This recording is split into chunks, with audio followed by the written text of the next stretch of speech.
Hi hello friends, ನಮಸ್ಕಾರ. ನೀವು ನೋಡ್ತಾ ಇರೋದು ಪೃಥ್ವಿಜಾಸ್ ಯೂಟ್ಯೂಬ್ ಚಾನಲ್. ಫ್ರೆಂಡ್ಸ್, ನಮ್ಮ ಚಾನಲ್ ಎಲ್ಲರೂ ಸ್ವಾಗತ ಸುಸ್ವಾಗತ. ಒಂದು ಹೊಸ ಉದ್ಯೋಗ ಮಾಹಿತಿ ಬಂದಿದೆ ಫ್ರೆಂಡ್ಸ್. ಇದು KMFL ಇರತಕ್ಕಂಥ ಒಂದು ಭರ್ಜರಿ ನೇಮಕಾತಿ ಆಗಿದೆ. ಇಲ್ಲಿ 10ನೇ ತರಗತಿ ಮತ್ತು ITI ಹಾಗೂ ಡಿಪ್ಲೊಮಾ ಹಾಗೂ ಡಿಗ್ರಿ ಪಾಸ್ ಆದವರಿಗೆ ವಿವಿಧ ವಿದ್ಯಾರ್ಥಿ ಕರೆದಿದ್ದಾರೆ. ನಮಗೆ ಈ ವಿಡಿಯೋದಲ್ಲಿ ಈ ಉದ್ಯೋಗದ ಬಗ್ಗೆ ಸಂಪೂರ್ಣ ಮಾಹಿತಿ ಹೇಳ್ತೀನಿ. ವಿಡಿಯೋನ ಎಲ್ಲೂ ಸ್ಕಿಪ್ ಮಾಡಿದ್ರೆ ಕೊನೆ ತನಕ ನೋಡಿ. ಹಾಗೆ ಮಾಹಿತಿ ಇಷ್ಟ ಲೈಕ್ ಮಾಡಿ ಮತ್ತು ಶೇರ್ ಮಾಡಿ, ನಿಮ್ಮ ಅನಿಸಿಕೆಯನ್ನು ಕಮೆಂಟ್ ಮಾಡಿ. ಹೊಸಬರು ಯಾರು ನಮ್ಮ ಚಾನಲ್ ನೋಡ್ತಾ ಇದ್ದೀರಾ ಅವ್ರು ನಮ್ಮ ಚಾನಲ್ ಸಬ್ಸ್ಕ್ರೈಬ್ ಮಾಡ್ಕೊಳ್ಳಿ. ಹಾಗೆ ಪಕ್ಕದಲ್ಲಿರ್ತಕ್ಕಂಥ ಬೆಲ್ ಐಕಾನ್ ನೋಡಿಕೊಂಡ್ರೆ ನಾವು ಅಪ್ಲೋಡ್ ಮಾಡೋ ಪ್ರತಿಯೊಂದು ವಿಡಿಯೋ ತಮಗೆ ನೋಟಿಫಿಕೇಶನ್ ಬರ್ತವೆ. ಹೊಸ ಹೊಸ ಉದ್ಯೋಗ ಮಾಹಿತಿಗೂ ದೊರೆಯುತ್ತದೆ. ಓಕೆ ಫ್ರೆಂಡ್ಸ್, ಮಾಹಿತಿ ನೋಡಿ. ಇವಾಗ ನೋಡಿ ಫ್ರೆಂಡ್ಸ್, ಇದು ಕರ್ನಾಟಕ ಸರ್ಕಾರದ KMF ನೇಮಕಾತಿ ಆಗಿದೆ. ಕರ್ನಾಟಕ ಮಿಲ್ಕ್ ಫೆಡರೇಷನ್ದ ನೇಮಕಾತಿ ಆಗಿದೆ. KMF ಸಿಂಬಲ್ದಲ್ಲಿ ಇರ್ತಕ್ಕಂಥ ನೇಮಕಾತಿ ಆಗಿದೆ. ಸುಮಾರು 194 ಹುದ್ದೆ ಖಾಲಿವೆ. KMF ಸಿಂಬಲ್ ನೇಮಕಾತಿ ಜಿಲ್ಲಾ ಹಾಲು ಉತ್ಪಾದಕ ಸಂಘದ ಒಂದು ನೇಮಕಾತಿ ಆಗಿದೆ. ಇದು ಶಿವಮೊಗ್ಗ ಜಿಲ್ಲೆ ಇರತಕ್ಕಂಥ ನೇಮಕಾತಿ ಆಗಿದೆ. ಹುದ್ದೆಗಳ ಹೆಸರು ಸಹಾಯಕ ವ್ಯವಸ್ಥಾಪಕ, ಸಹಾಯಕ ವ್ಯವಸ್ಥಾಪಕರು, ಆಡಳಿತ ಸಹಾಯಕರು, ಆಮೇಲೆ ಸಿಸ್ಟಮ್ ಆಫೀಸರ್, ಮಾರುಕಟ್ಟೆ ಅಧಿಕಾರಿ, ತಾಂತ್ರಿಕ ಅಧಿಕಾರಿ, ಮೆಕ್ಯಾನಿಕಲ್, ಆಮೇಲೆ ಎಲೆಕ್ಟ್ರಿಕಲ್, ಕೆಮಿಸ್ಟ್ರಿ, ತಾಂತ್ರಿಕ ಅಧಿಕಾರಿ, ಬಯಾಲಜಿ, ಆಮೇಲೆ ತಾಂತ್ರಿಕ ಅಧಿಕಾರಿ, ಈ ರೀತಿ ಹಲವಾರು ವಿವಿಧ ಹುದ್ದೆ ಕರೆದಿದ್ದಾರೆ. ಇಲ್ಲಿ ಸುಮಾರು 194 ಹುದ್ದೆ ಕೆಳಗೆ ಕೊಟ್ಟಿದ್ದಾರೆ. ಇನ್ನು ಉದ್ಯೋಗ ಸ್ಥಳ ಬಂದ್ಬಿಟ್ಟು ಆಯ್ಕೆಯಾದ ಅಭ್ಯರ್ಥಿಗಳಿಗೆ ಶಿವಮೊಗ್ಗ, ದಾವಣಗೆರೆ, ಚಿತ್ರದುರ್ಗದಲ್ಲಿರ್ತಕ್ಕಂಥ ನೇಮಕಾತಿ ಆಗಿರುತ್ತದೆ. ಇಲ್ಲಿ 194 ಹುದ್ದೆ ಕೊಟ್ಟಿದ್ದಾರೆ. ಆಯಾ ಹುದ್ದೆಗೆ ಮತ್ತು ಹುದ್ದೆ ಸಂಖ್ಯೆ ಕೂಡ ಕೊಟ್ಟಿದ್ದಾರೆ. ನೆಕ್ಸ್ಟ್ ಸ್ಟೆಪ್ಪಲ್ಲಿ ಅಂತ ಆಮೇಲೆ ತೋರಿಸ್ತಿದೆ ಅಂತ. ಆಮೇಲೆ ಈ ಹುದ್ದೆಗೆ ವಿದ್ಯಾರ್ಥಿ ಕೊಟ್ಟಿದ್ದಾರೆ. ಸಹಾಯಕ ವ್ಯವಸ್ಥಾಪಕ ಹುದ್ದೆಗೆ ಬೇರೆ ಇದೆ, ಆಡಳಿತ ಅಧಿಕಾರಿ ಬೇರೆ ಇದೆ, ಸಹಾಯಕ ವ್ಯವಸ್ಥಾಪಕರಿಗೆ F&Fದಲ್ಲಿ ಬೇರೆ ಇದೆ, ಆಮೇಲೆ ಸಿಸ್ಟಮ್ ಆಫೀಸರ್ ಬೇರೆ ಇದೆ. ಈ ರೀತಿ ಹಲವಾರು ಅದಕ್ಕೆ ಅನುಗುಣವಾಗಿ ಸೆಕ್ಷನ್ ಕೂಡ ಬೇರೆ ಬೇರೆ ಆಗಿದೆ. ಓಕೆನಾ. ಇನ್ನು ಇಲ್ಲಿ ವಯೋಮಾನ 18ರಿಂದ 40 ವರ್ಷವರೆಗಿದ್ದರು ಅರ್ಜಿಯನ್ನು ಸಲ್ಲಿಸ್ಬೋದು. ಆಯ್ಕೆ ವಿಧಾನ ಇದು ನೀವು ಗಳಿಸಿದ ಅಂಕಗಳ ಮೆರಿಟ್ ಆಧಾರ ಮೇಲಿರ್ತಕ್ಕಂಥ 1:5 ಅನುಪಾತ ಮೇಲಿರ್ತಕ್ಕಂಥ ನೇಮಕಾತಿ ಆಗಿದೆ. ಸ್ಯಾಲ್ರಿ 83,700ರಿಂದ ಹಿಡಿದು 1,55,000 ಸ್ಯಾಲ್ರಿ ಇರ್ತಕ್ಕಂಥ ಹುದ್ದೆಗಳಾಗಿವೆ. ಹಾಗೂ ಕಡಿಮೆ ಅಂದರೆ 34,100ರಿಂದ 67,606 ರೂಪಾಯಿ ಸ್ಯಾಲ್ರಿ ಇರ್ತಕ್ಕಂಥ ಉದ್ಯೋಗವಾಗಿದೆ. ಅರ್ಜಿ ಸಲ್ಲಿಸುವ ಡೇಟು ಜೂನ್ 14ರಿಂದ ಜುಲೈ 15ರವರೆಗೆ ಕೊಟ್ಟಿದ್ದಾರೆ. ಅಷ್ಟೇ ಅರ್ಜಿಯನ್ನು ಆನ್ಲೈನ್ ಮೂಲಕ ಸಲ್ಲಿಸಬಹುದಾಗಿದೆ. ಓಕೆನಾ. ರಿಜಿಸ್ಟ್ರೇಷನ್ ಇನ್ಫಾರ್ಮೇಷನ್ ಆಗಿದೆ. ಇವಾಗ ಆ್ಯಕ್ಚುಲಿ ವೆಬ್ಸೈಟ್ಗೆ ಹೋಗಿ ನಾವು PDF ನೋಡ್ಕೊಂಡು ಆಮೇಲೆ ಅರ್ಜಿಯನ್ನು ಸಲ್ಲಿಸಬೇಕಂತ ಮಾಹಿತಿ ಕೊಡೋಣ. ಓಕೆ ಫ್ರೆಂಡ್ಸ್, ನೋಡಿ, ಇದು ಆಪ್ಷನ್ಗೆ ಬಂದಂಥ PDF ಆಗಿದೆ. ಶಿವಮೊಗ್ಗ, ದಾವಣಗೆರೆ, ಚಿತ್ರದುರ್ಗ ಜಿಲ್ಲಾ ಸಹಕಾರ ಹಾಲು ಉತ್ಪಾದಕ ಸಂಘ ಒಕ್ಕೂಟ ಕೊಟ್ಟಿದ್ದಾರೆ. ಮಾಚೇನಹಳ್ಳಿ ಅಂಚೆ ಅಂತ ಶಿವಮೊಗ್ಗ ಕೊಟ್ಟಿದ್ದಾರೆ. ಇಲ್ಲಿ ಇಮೇಲ್ಗಳು ಕೊಟ್ಟಿದ್ದಾರೆ. ಇದು ಪ್ರಕಟ ದಿನಾಂಕ 12/6/2026 ಆಗಿದೆ. ಇಲ್ಲಿ ಪರಿಷ್ಕೃತ ನೇಮಕಾತಿ ಪ್ರಕಟಣೆ ಅಂತ ಕೊಟ್ಟಿದ್ದಾರೆ. ಶಿವಮೊಗ್ಗ, ದಾವಣಗೆರೆ ಮತ್ತು ಚಿತ್ರದುರ್ಗದಲ್ಲಿರ್ತಕ್ಕಂಥ ಖಾಲಿ ಹುದ್ದೆಗಳ ಬಗ್ಗೆ 194 ಹುದ್ದೆಗಳು ಅಂತ ಕೊಟ್ಟಿದ್ದಾರೆ. ಅರ್ಹ ಅಭ್ಯರ್ಥಿಗಳಿಂದ ಅರ್ಜಿ ಆಹ್ವಾನ ಕೊಟ್ಟಿದ್ದಾರೆ. ಇಲ್ಲಿ ಆನ್ಲೈನ್ ಮೂಲಕ ಅರ್ಜಿ ಆಹ್ವಾನ ಕೊಟ್ಟಿದ್ದಾರೆ. ಡೇಟ್ ಕೂಡ ಕೊಟ್ಟಿದ್ದಾರೆ. ಇಲ್ಲಿ 14/11/2025 ನೇಮಕಾತಿ ಪ್ರಕಟಣೆ ಆಗಿತ್ತು. ಇವಾಗ ಮತ್ತೆ ಕಾಲ್ಫರ್ ಮಾಡಿದ್ದಾರೆ. 5/2/2025 ಕಳಿಸಲಾಗುತ್ತೆ ಕೊಟ್ಟಿದ್ದಾರೆ. ಅದೇ ಸಂಖ್ಯೆ ಕೂಡ ಕೊಟ್ಟಿದ್ದಾರೆ ಏನಿದೆ ಅಂತ. ಇಲ್ಲಿ ಇದು ಸುಮಾರು 33 ಪೇಜ್ PDF ಇದೆ. ಕ್ಲಿಯರ್ ಆಗಿ ಹೇಳ್ತೀನಿ, ಸ್ವಲ್ಪ ವಿಡಿಯೋ ಲೆಂತ್ ಆಗ್ಬೋದು, ಕರೆಕ್ಟ್ ಕೂಡ. ಇದು ಹುದ್ದೆಗಳು ಕೊಟ್ಟಿದ್ದಾರೆ. ಮೊದಲನೇದಾಗಿ ಸಹಾಯಕ ವ್ಯವಸ್ಥಾಪಕರು AHAI ಎಂದು ಕೊಟ್ಟಿದ್ದಾರೆ. ವೇತನ ಶ್ರೇಣಿ 83,700ರಿಂದ 1,55,000 ರೂಪಾಯಿ ಇರುತ್ತೆ. ಒಟ್ಟು ಇಲ್ಲಿ 14 ಹುದ್ದೆ ಖಾಲಿವೆ. ಇಲ್ಲಿ ಕರಿಯರ್ ಅರ್ಜಿ ಕೊಟ್ಟಿದ್ದಾರೆ. ತಮ್ಮದು ಅರ್ಹತೆ ಇರಬಹುದು ನೋಡಿಕೊಂಡು ಅಪ್ಲೈ ಮಾಡಬಹುದು. ಅದೇ ರೀತಿ ಸಹಾಯಕ ವ್ಯವಸ್ಥಾಪಕರ ಹುದ್ದೆಗಳಿಗೆ 83,700ರಿಂದ 1,55,000 ರೂಪಾಯಿ ಸ್ಯಾಲರಿ ಇರುತ್ತೆ. ಇಲ್ಲಿ ಒಟ್ಟು ಒಂದು ಹುದ್ದೆ ಖಾಲಿ ಕೊಟ್ಟಿದ್ದಾರೆ. ಇದು ಕೆಟಗರಿಗೆ ಸಾಮಾನ್ಯ ಒಂದು ಹುದ್ದೆ ಖಾಲಿ ಇದೆ. ಅದರಂತೆ ಕೆಳಗಿಳಿ ಅವರು ಎಜುಕೇಷನ್ ಕೂಡ ಕೊಟ್ಟಿದ್ದಾರೆ. ಆ ಹುದ್ದೆಗೆ ಸಂಬಂಧಿಸಿದ BSc BEd ಇರಬೇಕಂತ ಪದವಿಯನ್ನು ಕೊಟ್ಟಿದ್ದಾರೆ. ಇದಕ್ಕೆ ಭಾರತದಲ್ಲಿ ಕಾನೂನು ರೀತಿಯ ಸ್ಥಾಪಿತವಾದ ವಿಶ್ವವಿದ್ಯಾಲಯದಿಂದ ಮಾನವ ಸಂಪರ್ಕದಲ್ಲಿ 2 ವರ್ಷಗಳ ಪೂರ್ವಾವಧಿ MBA ಜೊತೆಗೆ ಪ್ರತಿಷ್ಠಿತ ಸಂಸ್ಥೆಯಲ್ಲಿ ನಿರ್ವಹಣೆ 3 ವರ್ಷಗಳ ಅನುಭವ ಕೂಡ ಕಳಿದ್ದಾರೆ. ಆಮೇಲೆ ಸಹಾಯಕ ವ್ಯವಸ್ಥಾಪಕರು F&Fದಲ್ಲಿ 83,000ರಿಂದ 1,50,000 ಸ್ಯಾಲರಿ ಇರುತ್ತೆ. 3 ಹುದ್ದೆ ಖಾಲಿವೆ. ಇಲ್ಲಿ ಸಾಮಾನ್ಯ ಅಂತ ಕೊಟ್ಟಿದ್ದಾರೆ. ಇದಕ್ಕೆ ಕೃಷಿ ಮತ್ತು ವಿಜ್ಞಾನ ವಿಷಯದಲ್ಲಿ BSc ಪಾಸ್ ಆಗಬಂದು ಕೊಟ್ಟಿದ್ದಾರೆ. ಇಲ್ಲಿ MSI ಸಿಸ್ಟಮ್ ಆಫೀಸರ್ ಇದ್ದರೂ ಒಂದು ಹುದ್ದೆ ಖಾಲಿ ಇದೆ. 69ರಿಂದ 130 ಸ್ಯಾಲರಿ ಇರ್ತಕ್ಕಂಥ ಉದ್ಯೋಗವಾಗಿದೆ. ಇವರು ಕೂಡ BA computer science in pharmacy science engineering ಪದವಿಯನ್ನು ಹೊಂದಿರಬೇಕಂತ ಕೊಟ್ಟಿದ್ದಾರೆ. ಮಾರುಕಟ್ಟೆ ಅಧಿಕಾರಿ ಹುದ್ದೆಗಳಿಗೆ 2 ಹುದ್ದೆ ಖಾಲಿವೆ. ಸ್ಯಾಲರಿ ಕೊಟ್ಟಿದ್ದಾರೆ. ಇಲ್ಲಿ ಸಾಮಾನ್ಯ ಒಂದಂತ ಕೊಟ್ಟಿದ್ದಾರೆ. ಇವರು ಭಾರತದಲ್ಲಿ ಕಾನೂನು ರೀತಿಯ ಸ್ಥಾಪಿತವಾದ ಪಡೆದ ಮಾನ್ಯತೆ ಪಡೆದ ವಿಶ್ವವಿದ್ಯಾಲಯದಿಂದ BCom BSc BBMB ಪದವಿ ಜೊತೆಗೆ ಸಂಸ್ಥೆಗಳು 3 ವರ್ಷ ಅನುಭವ ಕೂಡ ಕಳೆದಿರೋ ಅವರು ಅಪ್ಲೈ ಮಾಡ್ಬೋದು. ಇವು ತಾಂತ್ರಿಕ ಅಧಿಕಾರಿ ಹುದ್ದೆಗಳಿಗೆ ಇಲ್ಲಿ 69,000ರಿಂದ 1,30,000 ಸ್ಯಾಲರಿ ಇರ್ತಕ್ಕಂಥ ಉದ್ಯೋಗಗಳಿಗೆ ತಾಂತ್ರಿಕದಲ್ಲಿ ಮೆಕ್ಯಾನಿಕಲ್ ಕೊಟ್ಟಿದ್ದಾರೆ. ಒಂದು ಹುದ್ದೆ ಖಾಲಿ ಇದೆ. ಇವರು BA ಮೆಕ್ಯಾನಿಕಲ್ ಆಧಾರವನ್ನು ಸಲ್ಲಿಸಬಹುದಾಗಿದೆ. ಅದೇ ರೀತಿ ತಾಂತ್ರಿಕ ಅಧಿಕಾರಿ ಹುದ್ದೆಗಳಲ್ಲಿ ಇಲ್ಲಿ ಎಲೆಕ್ಟ್ರಿಕ್ಗೆ ಕೊಟ್ಟಿದ್ದಾರೆ. ಈ ಎಲೆಕ್ಟ್ರಿಕ್ ಹುದ್ದೆಗಳಿಗೆ ಇವರು ಕೂಡ BA ಎಲೆಕ್ಟ್ರಾನಿಕ್ಸ್ ಆದರೂ ಅಪ್ಲೈ ಮಾಡ್ಬೋದು. ಇಲ್ಲಿ ಸ್ಯಾಲರಿ ಕೊಟ್ಟಿದ್ದಾರೆ. ಇದು ಹುದ್ದೆ ಒಂದು ಕೊಟ್ಟಿದ್ದಾರೆ. ಇನ್ನು ತಾಂತ್ರಿಕ ಅಧಿಕಾರಿ ಹುದ್ದೆಗಳಿಗೆ ಬರುವಂಥದ್ದಲ್ಲಿ 69,200ರಿಂದ 1:30 ಸ್ಯಾಲರಿ ಇರತಕ್ಕಂಥ ಉದ್ಯೋಗ ಇದೆ. ಇಲ್ಲಿ 2 ಪೋಸ್ಟ್ಗಳು ಎಂದು ಕೊಟ್ಟಿದ್ದಾರೆ. ಇವರಿಗೆ ವಿದ್ಯಾರ್ಹತೆ MSc ಕೆಮಿಸ್ಟ್ರಿ ಸ್ನಾತಕೋತ್ತರ ಪದವಿ ಕೊಟ್ಟಿದ್ದಾರೆ.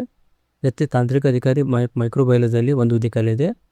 ಇವು MSc ಮೈಕ್ರೋಬಯಾಲಜಿ ಪಾಸ್ ಆದನ್ನು ಕೊಟ್ಟಿದ್ದಾರೆ. ತಾಂತ್ರಿಕ ಅಧಿಕಾರಿ DTಯಲ್ಲಿ ಸ್ಯಾಲರಿ ಕೊಟ್ಟಿದ್ದರಲ್ಲಿ 14 ಹುದ್ದೆ ಖಾಲಿವೆ. ಇವರು ವಿಶ್ವವಿದ್ಯಾಲಯದಿಂದ BTech ಡೈರಿ ಟೆಕ್ನಾಲಜಿಯನ್ನು ಹೊಂದಿದವರು ಅಪ್ಲೈ ಕೊಟ್ಟಿದ್ದಾರೆ. ಅದೇ ರೀತಿ ಕೆಮಿಸ್ಟ್ರಿ ದರ್ಜೆ 1ರಲ್ಲಿ 4 ಹುದ್ದೆ ಖಾಲಿವೆ. ಸ್ಯಾಲರಿ 54ರಿಂದ 99 ಸ್ಯಾಲರಿ ಇರತಕ್ಕಂಥ ಉದ್ಯೋಗ ಇದೆ. ಕೆಮಿಸ್ಟ್ರಿ ಇದೆ. ಇಲ್ಲಿ BSc ಪದವಿಯೊಂದು ಆದರೂ ಅರ್ಜಿಯನ್ನು ಸಲ್ಲಿಸ್ಕೊಂತ ಕೊಟ್ಟಿದ್ದಾರೆ ಇಲ್ಲಿ. ಆಮೇಲೆ ಕೆಮಿಸ್ಟ್ರಿ ದರ್ಜೆಯಲ್ಲಿ ಮೈಕ್ರೋಬಯಾಲಜಿಯಲ್ಲಿ 2 ಹುದ್ದೆ ಖಾಲಿವೆ.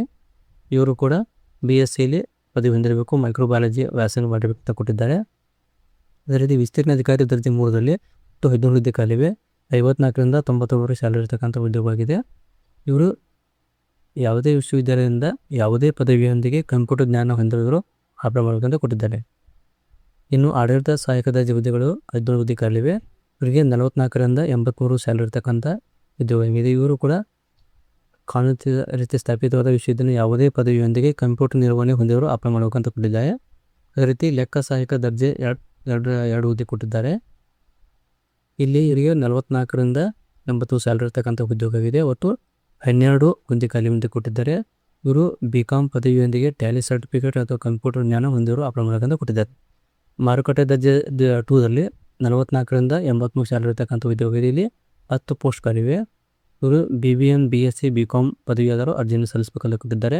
ಕೆಮಿಸ್ಟ್ರಿ ದರ್ಜೆ 2ದಲ್ಲಿ ಒಟ್ಟು 28 ಹುದ್ದೆ ಖಾಲಿವೆ. ಇಲ್ಲಿ 44ರಿಂದ 80 ಸ್ಯಾಲರಿ ಕೊಟ್ಟಿದ್ದಾರೆ. ಒಟ್ಟು 20 ಹುದ್ದೆ ಕೊಟ್ಟಿದ್ದಾರೆ. ಇವರು BSc ಪದವಿಯಲ್ಲಿ ಕೆಮಿಸ್ಟ್ರಿ ಒಂದು ವಿಷಯವನ್ನು ವ್ಯಾಸಂಗ ಮಾಡಿರೋದ್ರ ಜೊತೆಗೆ ಕಂಪ್ಯೂಟರ್ ಜ್ಞಾನ ಹೊಂದಿರಬೇಕು ಅಂತ ಅವರು ಕೂಡ ಅಪ್ಲೈ ಮಾಡಬೇಕಂತ ಕೊಟ್ಟಿದ್ದಾರೆ. ಪರಿಶಿಷ್ಟ ಜಾತಿ ಪ್ರಗತಿಯಲ್ಲಿ 59 ಅತ್ಯಂತ ಹಿಂದುಳಿದ ಜಾತಿಗಳು ಅಂತ ಕೊಟ್ಟಿದ್ದಾರೆ, ಮೀಸಲೇರಿ ಅಂತ ಕೊಟ್ಟಿದ್ದಾರೆ. ನೋಡ್ಕೊಂಡು ಅಪ್ಲೈ ಮಾಡಿದಾಗ ಇನ್ನು ಕೆಮಿಸ್ಟ್ರಿ ದರ್ಜೆ 2ದಲ್ಲಿ 8 ಹುದ್ದೆ ಖಾಲಿವೆ. ಇವರು BSc ಪದವಿಯನ್ನು ಮೈಕ್ರೋಬಯಾಲಜಿ ವ್ಯಾಸಂಗ ಮಾಡಬೇಕಂತ ಕೊಟ್ಟಿದ್ದಾರೆ, ಅವರು ಅಪ್ಲೈ ಮಾಡಬಹುದು. ಅದೇ ರೀತಿ ಕಿರಿಯ ಸಿಸ್ಟಮ್ ಆಪರೇಟರ್ 44ರಿಂದ 83 ಸ್ಯಾಲರಿ ಇರತಕ್ಕಂಥ ಉದ್ಯೋಗ ಇದೆ. ಇಲ್ಲಿ 13 ಹುದ್ದೆ ಖಾಲಿವೆ. ಇವರು ಕೂಡ ಯಾವುದೇ ವಿಶ್ವವಿದ್ಯಾಲಯದಿಂದ ಪದವಿಯೊಂದಿಗೆ ಕನಿಷ್ಠ 1 ವರ್ಷ diploma in computer applications course 3 ವರ್ಷಗಳ ನಾವು ಹೊಂದಿರಬೇಕಂತ ಕೊಟ್ಟಿದ್ದಾರೆ, ಅವರು ಅಪ್ಲೈ ಮಾಡಬಹುದಾಗಿದೆ. ಆಮೇಲೆ ಸಿಗ್ಲಿಪಿಗರು ಟೈಪಿಸ್ಟ್ ಹುದ್ದೆಗಳು 1 ಹುದ್ದೆ ಖಾಲಿ ಇದೆ. ಇವರು ಯಾವುದೇ ಮಾನ್ಯತೆ ಪಡೆದ ವಿಶ್ವವಿದ್ಯಾಲಯದಿಂದ ಸೀನಿಯರ್ ಇಂಗ್ಲೀಷ್ ಮತ್ತು ಕನ್ನಡ ಶಾರ್ಟ್ ಹ್ಯಾಂಡ್ ನೊಂದಿಗೆ ಕಂಪ್ಯೂಟರ್ಸ್ ಪ್ಯಾಕೇಜನ್ನು ಎಂದು ಅಪ್ಲೈ ಮಾಡಬೇಕಂತ ಕೊಟ್ಟಿದ್ದಾರೆ. ಸ್ಯಾಲರಿ 44ರಿಂದ 83 ಸ್ಯಾಲರಿಯಿಂದ ಕೊಟ್ಟಿದ್ದಾರೆ. ಅದೇ ರೀತಿ ಕಿರಿಯ ತಾಂತ್ರಿಕ ಹುದ್ದೆಗಳು ಇಲ್ಲಿ ಎಲೆಕ್ಟ್ರಿಕ್ಗೆ ಕೊಟ್ಟಿದ್ದಾರೆ. 34ರಿಂದ 67 ರೂಪಾಯಿ ಸ್ಯಾಲರಿ ಇರ್ತಕ್ಕಂಥ ಉದ್ಯೋಗವಿದೆ. ಇದು 22 ಹುದ್ದೆ ಖಾಲಿವೆ. ಈ ಹುದ್ದೆಗಳಿಗೆ SSLC ಯೊಂದಿಗೆ director of general of employment and training ಇವರಿಂದ ಎಲೆಕ್ಟ್ರಿಕಲ್ ಟ್ರೇಡ್ನಲ್ಲಿ ತೆಗೆದು ಹೊಂದಿದ ಕಡ್ಡಾಯವಾಗಿ ನ್ಯಾಷನಲ್ ITI ಪಾಸ್ ಆಗೋಕ್ಕೆ ಅರ್ಜಿಯನ್ನು ಸಲ್ಲಿಸಬಹುದಾಗಿದೆ. SLC ಮುಗಿಸಿ ITI ಎಲೆಕ್ಟ್ರಿಕಲ್ದಲ್ಲಿ ಯಾರು ಪಾಸ್ ಇದ್ದಾರೆ ಅವರು ಇದಕ್ಕೆ ಅಪ್ಲೈ ಮಾಡ್ಬೋದು. ಆಮೇಲೆ ವೆಕೇಷನಲ್ ಟ್ರೈನಿಂಗ್ ಸರ್ಟಿಫಿಕೇಟ್ ಪಡೆಯಬೇಕಂತ ಕೊಟ್ಟಿದ್ದಾರೆ, ಅವರು ಅಪ್ಲೈ ಮಾಡ್ಬೋದು. ಕಿರಿಯ ತಾಂತ್ರಿಕ ಇದು ಕೂಡ ITI ಮೇಲೆ ಇರತಕ್ಕಂಥ ಉದ್ಯೋಗಿಗೆ ಇಲ್ಲಿ 10 ಹುದ್ದೆ ಖಾಲಿವೆ. ಇವರು ಕೂಡ SLC ಅಥವಾ ITI ಆದರೂ ಅಪ್ಲೈ ಮಾಡ್ಬೋದು. ಇವೆಲ್ಲ ಕೆಳಗಿರತಕ್ಕಂಥ ಹುದ್ದೆಗಳು ಬಾಯ್ಲರ್ದು, ಇದು SLC ಮತ್ತು ITI ಇರತಕ್ಕಂಥ ಉದ್ಯೋಗ ಆಗಿದೆ. ಇಲ್ಲಿ ಡೀಟೇಲ್ಸ್ ಕೊಟ್ಟಿದ್ದಾರೆ, ಒಂದು ಸರಿ ನೋಡ್ಕೊಂಡು ಸಲ್ಲಿಸ್ಬೋದು. ಆಮೇಲೆ ಕಿರಿಯ ತಾಂತ್ರಿಕ ಫಿಟ್ಟರ್ದವರಿಗೆ 4 ಹುದ್ದೆ ಖಾಲಿವೆ. ಇವರು ಕೂಡ SLC ಒಂದಿಗೆ ITI ಆಗಿರಬೇಕು ಹಾಗೂ ಸರ್ಟಿಫಿಕೇಟ್ ಹೊಂದಿರಬೇಕು, ಅವ್ರು ಅಪ್ಲೈ ಮಾಡ್ಬೋದು. ಅದೇ ರೀತಿ ವೆಲ್ಡರ್ ಹುದ್ದೆ ಖಾಲಿವೆ, SLC ITI ಆಗಿರಬೇಕು. ಹೀಗೆ ಪ್ರತಿಯೊಂದು ಹುದ್ದೆಗೆ ಸಂಬಂಧವಾಗಿ ಬೇರೆ ಬೇರೆ ಮಾಹಿತಿ ಕೊಟ್ಟಿದ್ದಾರೆ. ಇನ್ನು ಕೆಲವು ಕಡೆಯಲ್ಲಿ ಸಾಮಾನ್ಯ ಸೂಚನೆ ಕೊಟ್ಟಿದ್ದಾರೆ, ನಾವು ಓದ್ಕೊಂಡು ಅಪ್ಲೈ ಇಲ್ಲಿ ಕೆಟಗರಿ ಕೊಟ್ಟಿದ್ದಾರೆ. ಇಲ್ಲಿ ಶುಲ್ಕ ಬಂದ್ಬಿಟ್ಟು 500 ರೂಪಾಯಿ ಶುಲ್ಕ ಎಂದು ಕೊಟ್ಟಿದ್ದಾರೆ. ಇವರು SC ST ಅವರಿಗೆ ಇತರ ಹುದ್ದೆಗಳಿಗೆ 1,000 ರೂಪಾಯಿ ಶುಲ್ಕ ಅಂತ ಕೊಟ್ಟಿದ್ದಾರೆ. ಡೇಟು ಅರ್ಜಿ ಸಲ್ಲಿಸುವ ಆರಂಭ ದಿನಾಂಕ 14/6/2026 ಕೊಟ್ಟಿದ್ದಾರೆ. ಕೊನೆಯ ದಿನಾಂಕ 14/7/2026 ಲಾಸ್ಟ್ ಡೇಟ್ ಆಗಿದೆ. ಅರ್ಷಿತ ಅವಧಿಯನ್ನು ಆನ್ಲೈನ್ ಮೂಲಕ ಸಲ್ಲಿಸಬಹುದಾಗಿದೆ. ಇದನ್ನೆಲ್ಲವನ್ನು PDF ನೋಡ್ಕೊಳ್ಳಿ, ಓದ್ಕೊಂಡು ಅಪ್ಲೈ ಮಾಡಿ. ಇಲ್ಲಿ ಹೆಲ್ಪ್ಲೈನ್ ನಂಬರ್ ಕೊಟ್ಟಿದ್ದಾರೆ. ಇದಕ್ಕೆ ತಮಗೆ ಏನಾದ್ರು ತೊಂದರೆ ಬಂದರೆ ಇದಕ್ಕೆ ಹೆಲ್ಪ್ಲೈನ್ನ ಕಾಲ್ ಮಾಡಿ ಮಾಹಿತಿ ಪಡ್ಕೋಬೋದು. ಇಲ್ಲಿ ಕೆಲವು ನೇಮಕಾತಿ ಯಾವ ರೀತಿ ಕೊಟ್ಟಿದ್ದಾರೆ, ಇಲ್ಲಿ ಎಲ್ಲ ಡೀಟೇಲ್ಸ್ ಕೊಟ್ಟಿದ್ದಾರೆ. ಸುಮಾರು ಇದು 33 ಪೇಜ್ ಇರೋದ್ರಿಂದ ವಿಡಿಯೋ ಲೆಂತ್ ಆಗೋದಕ್ಕಾಗಿ ಕರೆಕ್ಟಾಗಿ ನೋಡ್ಕೊಂಡು ಅಪ್ಲೈ ಮಾಡಿ. ಇಲ್ಲಿ ಡೀಟೇಲ್ಸ್ ಕೊಟ್ಟಿದ್ದಾರೆ, ಯಾವ್ಯಾವ ಮೀಸಲಾತಿ ಏನಿದೆ ಅದನ್ನು ಕೂಡ ಕೊಟ್ಟಿದ್ದಾರೆ. ಒಂದು ಸಾರಿ ಅಪ್ಲೈ ಮಾಡೋದಕ್ಕಿಂತ ಮುಂಚೆ ಕರೆಕ್ಟಾಗಿ PDF ಓದ್ಕೊಳ್ಳಿ, ಓದ್ಕೊಂಡು ಆಮೇಲೆ ತಾವು ಅರ್ಜಿಯನ್ನು ಸಲ್ಲಿಸ್ಬೋದು. ಓಕೆನಾ? ಈ PDF ವಿಡಿಯೋ ಲಿಂಕಲ್ಲಿ ಕೂಡ ಕೊಟ್ಟಿರ್ತೀನಿ, ಅಲ್ಲಿ ಅಂತ ನೋಡ್ಕೊಂಡು ಅಪ್ಲೈ ಮಾಡಿ. ಇಲ್ಲಿ ಅಪ್ಲೈ ಮಾಡೋದು ಕೊಟ್ಟಿದ್ದಾರೆ VI ಆನ್ಲೈನ್ ಅಂತ, ಆನ್ಲೈನ್ ಮೂಲಕ ಸಲ್ಲಿಸಬೇಕಾಗುತ್ತೆ. ವೆಬ್ಸೈಟ್ ಕೊಟ್ಟಿದ್ದಾರೆ, ಇಲ್ಲಿ ಲಿಂಕನ್ನು ಕೂಡ ಕೊಟ್ಟಿದ್ದಾರೆ. ಈ ರೀತಿ ಪ್ರೊಸೀಜರ್ ಅಂತ ಕೊಟ್ಟಿದ್ದಾರೆ. ಇದನ್ನು ನೋಡ್ಕೊಂಡು ಅಪ್ಲೈ ಮಾಡಿ. ಇವಾಗ ನಾನು ನೇರವಾಗಿ ಅರ್ಜಿ ಹೇಗೆ ಸಲ್ಲಿಸಬೇಕಂತ ಜಸ್ಟ್ ಶಾರ್ಟಾಗಿ ತೋರಿಸ್ತೀನಿ. ಇದೇ ವೆಬ್ಸೈಟ್ ಆಗಿದೆ ಅದು. ಇದು ಶಿವಮೊಗ್ಗ, ದಾವಣಗೆರೆ, ಚಿತ್ರದುರ್ಗ ಡಿಸ್ಟ್ರಿಕ್ಟ್ ಅಂತ ಕೊಟ್ಟಿದ್ದಾರೆ. ಇಲ್ಲಿ ಸಿಮುಲ್ ರಿಪೋರ್ಟ್ 2020 ಕೊಟ್ಟಿದ್ದಾರೆ. ಇಲ್ಲಿ ಮೊದಲನೇ ನೋಡ್ಕೊಂಡು ನೀವು ಇಲ್ಲಿ ಹೋಮ್ ಅಂತ ಕೊಟ್ಟಿದ್ದಾರೆ. New register, change password, forget register ID login ಅಂತ ಕೊಟ್ಟಿದ್ದಾರೆ.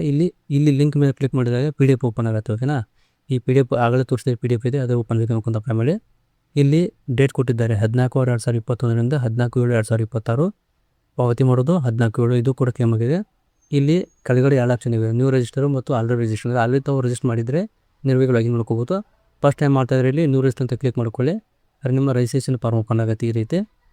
ಇಲ್ಲಿ ಮೊದಲೇ ನಿಮ್ಮ SLC ಮಾರ್ಕ್ನೈತಿ ಹೆಸರು ಹಾಕಿ, ಆಮೇಲೆ ತಂದೆ ಹೆಸರು, ಆಮೇಲೆ ತಾಯಿ ಹೆಸರು, ಆಮೇಲೆ ಮದುವೆ ಆದರೆ ಗಂಡನ ಹೆಸರು, ಡೇಟ್ ಆಫ್ ಬರ್ತ್ ಹಾಕಿ, ಜೆಂಡರ್ ಹಾಕಿ, ಆಮೇಲೆ ಆಧಾರ್ ಸಂಖ್ಯೆ ಹಾಕಿ, ಆಧಾರ್ ನಂಬರ್ ಹಾಕಿ, ಆಮೇಲೆ ಮೊಬೈಲ್ ನಂಬರ್ ಚಾಲ್ತಿಲಿರ್ತಕ್ಕಂಥ ಮೊಬೈಲ್ ನಂಬರು ಮತ್ತು ಇಮೇಲ್ ID ಹಾಕಿ, ಇಲ್ಲಿರ್ತಕ್ಕಂಥ ಕ್ಯಾಪ್ಚರ್ ಕೋಡ್ ಹಾಕಿ, ಇಲ್ಲಿ ಐ ಅಗ್ರಿ ಅಂತ ಟಿಕ್ ಮಾಡಿಕೊಂಡು ಇಲ್ಲಿ ಸಬ್ಮಿಟ್ ಮೇಲೆ ಕಾಣ್ತಿಲ್ಲ, ಇಲ್ಲಿ ಕ್ಲಿಕ್ ಮಾಡಿದಾಗ ಸಬ್ಮಿಟ್ ಆಗುತ್ತೆ. ನಿಮ್ಗೆ ಒಂದು ನಂಬರ್ ಬಂದಿರುತ್ತೆ. ಓಕೆನಾ?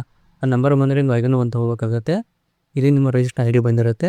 ನೀವು ಪಾಸ್ವರ್ಡ್ ಕ್ರಿಯೇಟ್ ಮಾಡ್ಕೋಬೇಕಾಗುತ್ತೆ. ಪಾಸ್ವರ್ಡ್ ಹಾಕಿ ಇರತಕ್ಕಂಥ ಕ್ಯಾಪ್ಚರ್ ಹಾಕಿ, ಇಲ್ಲಿ ಕ್ಯಾಪ್ಚರ್ ಕೋಡಿಗೆ ಸಬ್ಮಿಟ್ ಕೊಟ್ಟರೆ ಅಪ್ಲಿಕೇಶನ್ ಫಾರ್ಮ್ ಓಪನ್ ಆಗುತ್ತೆ. ಅಲ್ಲಿಂದ ಏನೋ ಸ್ಟೆಪ್ಪು ಬರ್ತವೆ, ಸ್ಟೆಪ್ ಹೋಗಿ ಅಲ್ಲಿಂದ ನೋಡ್ಕೊಂಡು ಅರ್ಜಿಯನ್ನು ಸಲ್ಲಿಸ್ಬಿಡಿ. ಓಕೆ ಫ್ರೆಂಡ್ಸ್, ಇದು KMFದ ಒಂದು ಉದ್ಯೋಗ ಮಾಹಿತಿ ಆಗಿತ್ತು. ಇದೀಗ ಸ್ವಲ್ಪ ಸಣ್ಣ ಮಾಹಿತಿ ತಮಗೆ ತಿಳಿಸಿದ್ದೀನಿ. ಈ ಮಾಹಿತಿ ತಮಗೆ ಇಷ್ಟ ಆಗಿದೆ ಅನ್ಕೋತೀನಿ. ಇಷ್ಟ ಆದರೆ ಒಂದು ಲೈಕ್ ಮಾಡಿ ಮತ್ತು ಶೇರ್ ಮಾಡಿ ಹಾಗೂ ಸಪೋರ್ಟ್ ಮಾಡಿ. ವಿಡಿಯೋ ನೋಡೋಕ್ಕೆ ತುಂಬ ಧನ್ಯವಾದಗಳು. Thanks for watching. Jai Hind, Jai Karnataka. Friends, ಏನಾದರೂ ಡೌಟ್ ಇದ್ದರೆ ಕಮೆಂಟ್ ಬಾಕ್ಸಲ್ಲಿ ಕಮೆಂಟ್ ಮಾಡಿ. ನನಗೆ ಎಷ್ಟು ಸಾಧ್ಯ ಎಷ್ಟು ಮಾಹಿತಿನೇ ಹೇಳ್ತಿದ್ದೀನಿ. Okay, thanks for watching.